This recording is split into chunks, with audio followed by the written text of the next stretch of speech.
মাগরিবের নামাজের পরে কারো সঙ্গে কথা না বলে একটি দোয়া 7 বার পড়লে আল্লাহ পাক রব্বুল আলামিন আপনার দোয়া কবুল করবেন, ঋণ মুক্তির ব্যবস্থা করে দিবেন, অভাব আল্লাহ তাআলা দূর করে দিবেন।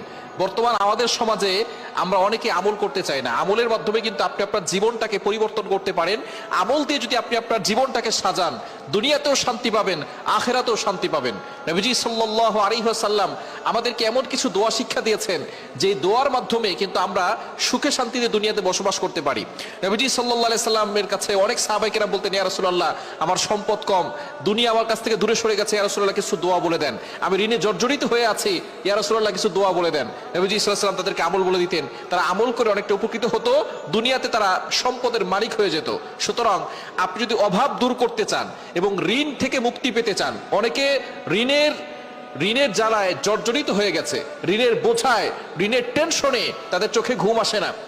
অনেকে লোন নিয়েছে, ঋণ পরিশোধ করতে পারছেন না। আপনি মাগরিবের নামাজের পরে কারো সঙ্গে কথা না বলে আপনি সেখানে বসে কিবলার দিকে মুখ করে একটি দোয়া পড়বেন। হযরত আলী রাদিয়াল্লাহু তাআলা আনহু বলেছেন, এই দোয়াটা যে ব্যক্তি পড়বে তার যদি পাহাড় সম পরিমাণের ঋণ থাকে, আল্লাহ তাআলা সেই ঋণ মুক্তির ব্যবস্থা করবেন এবং আল্লাহ পাক রব্বুল আলামিন তার অভাব দূর করবেন। যখন আপনি ঋণ মুক্তি হবে তখন আপনি আস্তে আস্তে সম্পদশালী হতে পারবেন। সুতরাং দোয়াটি হচ্ছে, আল্লাহুম্মা কফিনি বিহালালিকা আন হারামিক ওয়াগনিনি বিফদলিকা আম্মান সিওয়াক। এই দোয়াটা মাগরিবের নামাজের পরে কতবার পড়বেন? 7 বার পড়বেন। 7 বার পরে আল্লাহর কাছে দোয়া করবেন, দেখবেন আল্লাহ তাআলা আপনার সকল দোয়াগুলো কবুল করবেন, আল্লাহ আপনার অভাব দূর করবেন, বিপদ আপদ থেকে আল্লাহ হেফাজত করবেন। মাগরিবের নামাজের পরে আমলটি করবেন, ফজরের নামাজের পরেও আমলটি করতে পারেন। এছাড়া যদি ঋণ আপনার বেশি হয়ে যায়, সব সময় দোয়াটি পড়বেন, আল্লাহুম্মা কফিনি বিহালালিকা আন হারামিক ওয়াগনিনি বিফদলিকা আম্মান সিওয়াক। আল্লাহ পাক রব্বুল আলামিন আপনার ঋণ মুক্ত করে দিবেন, আল্লাহ তাআলা অভাব দূর করবেন, সম্পদশালী বানিয়ে দিবেন। সম্পদের প্রয়োজন আছে, আপনি হজ করতে যাবেন, বিমান ভাড়ার জন্য টাকা পয়সার দরকার আছে না নাই?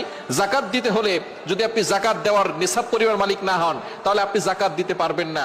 আপনি নিসাব পরিমাণ মালিক হলে আপনি যাকাত দিবেন। এখন আপনি যাকাত দিবেন, এই জন্য আপনার সম্পদ থাকার দরকার আছে। মানুষকে দান করবেন, এই জন্য আপনার কাছে টাকা পয়সা থাকার দরকার আছে। আপনি নামাজ পড়বেন, নামাজের জন্য সতর ঢাকার জন্য জামা কাপড়ের দরকার আছে না নাই?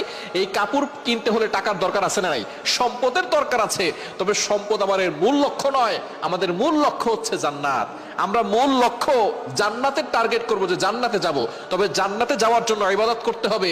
ইবাদতের ক্ষেত্রে অনেক সময় টাকার প্রয়োজন থাকে। এজন্য আপনি টাকা পয়সা দিয়ে আপনি সতর ঢাকার জন্য কাপড় কিনতে পারবেন, আপনি হজ করার জন্য টাকা পয়সা লাগবে।